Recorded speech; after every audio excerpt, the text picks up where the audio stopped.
when people think of something smaller than a 3x3, they usually think of something like a 2x2 because it is one layer smaller. But today I have something to play with that will probably blow your mind. It is a 3x3 that is way smaller than a normal 3x3, about the size of one block. And yes, this thing actually turns, and we're going to have some fun with it. So trust me, you're going to want to make sure you watch till the end of the video because there's going to be some cool stuff. So the first thing I wanted to do with it was to do a solve on it and see how long it would take. So I'm going to scramble it first.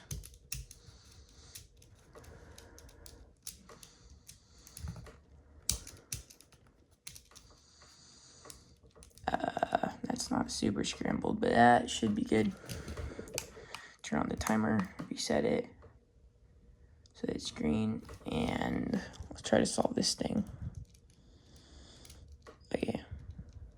Oh, this is so small. I can my hands are bigger than normal people's. So, this is especially hard for me. I'll show you a comparison to my hand to something normal in a second. So yeah, I can kind of do finger tricks, not really that many. Wait, can I do in moves? Kind of. That hurts a little bit though. Yeah, that hurts. Get those F2L pairs. It's gonna take me a long time. I'd be surprised if I got this under a minute. I'm probably past a minute. I don't even know.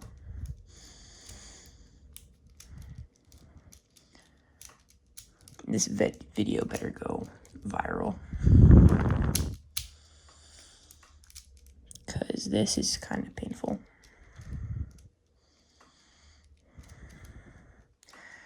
Just kidding. I don't want this video to go viral. I just want to get subscribers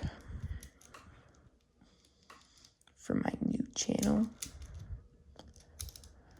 where I teach you everything about cubing. All right, we are done with the first two layers.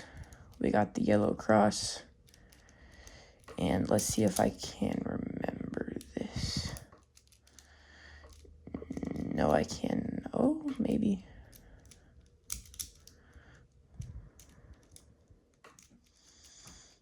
Okay, we're so close.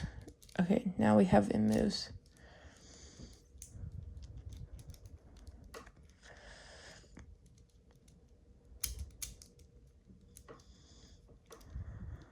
And we're so close. And that is a solve. And that took 2 minutes and 5 seconds. I think that's what it means. Actually, I'm confused. I don't know why it's like that. But anyways, so that was actually pretty quick for that. And now I think I'm just going to torture myself more and do a one-handed solve because why not? So this is going to be really difficult. I forgot to scramble it. Dang it. Okay.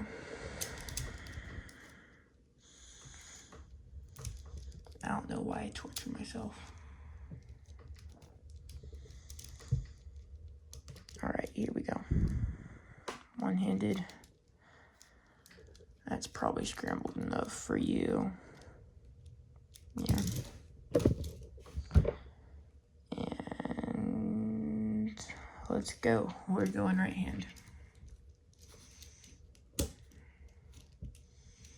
And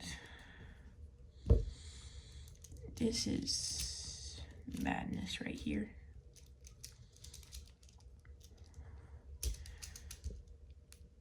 I will do anything for the channel. Except solve this thing blindfolded. This is interesting. Oh, sorry, I was off camera for a second there. I kind of carried it away because my natural arm positioning. Oh, dang it. This is difficult.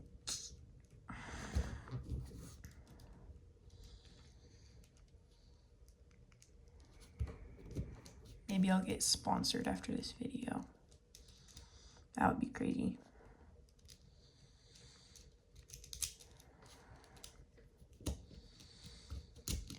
Daily videos until I hit 1,000 subs. I've only got 1 subscriber when I'm filming this, but I'm sure some shorts will take off. This isn't my first channel. Hopefully in 30 days we'll have 1,000. Because in Mr. Cameron's sponsorship video, he says about 1,000 subscribers is good. And you have to be authentic. And I think that this is very authentic and original right here. Solving the world's smallest Rubik's Cube with one hand. Now, some of you in the comment section are probably just going to be like, well, that's not really the world's smallest Rubik's Cube. There's one that's like 4.6 millimeters shorter than it.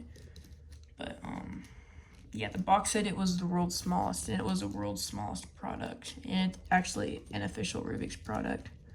And I'm sure Rubik's wouldn't lie to us about anything, would they?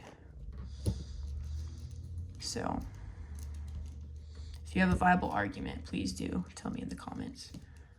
But tell me anything in the comments. I need video ideas. Oh no. No. No, no, no, no, no. Okay, I thought I lost it for a second there.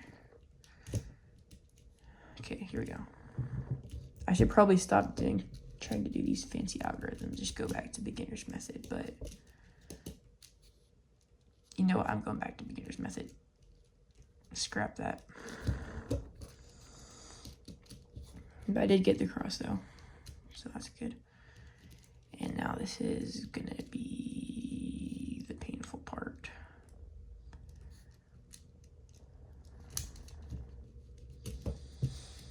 Okay, here we go. Back in like 2011, I would just be famous on YouTube if I did something like this, but now it's just normal 2024, where everybody does crazy things on YouTube. I think J Perm did this. J Perm's my hero, by the way. If he starts posting again, I'm gonna go nuts.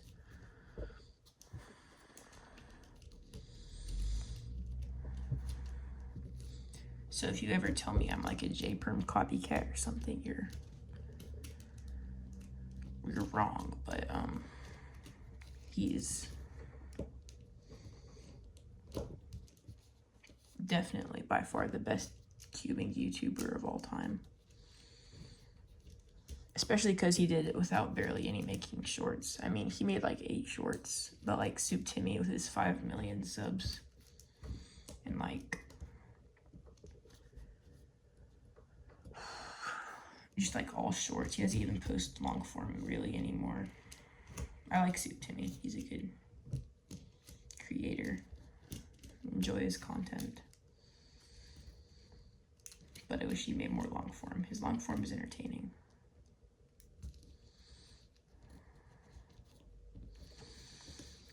Now there's one of 2 possibilities here. One is that I messed up, or that I am in my last couple of moves right now. No. Okay. I think we got it, yeah. Final moves here. We are on minute number 5. Yeah, we have had lots of fun, haven't we? We have chatted, and we have officially solved the world's smallest Rubik's Cube in 5 minutes and 20 seconds. So that's about it. I will do a sequel video if any of you can think of anything else I can do with this world's smallest Rubik's Cube. But either way, just thanks for watching till the end of the video. I really do appreciate it. And if you do feel like subscribing to me so that I can get sponsored, click probably right there. I can't remember where I put it, but yep, that's it. Thanks for watching.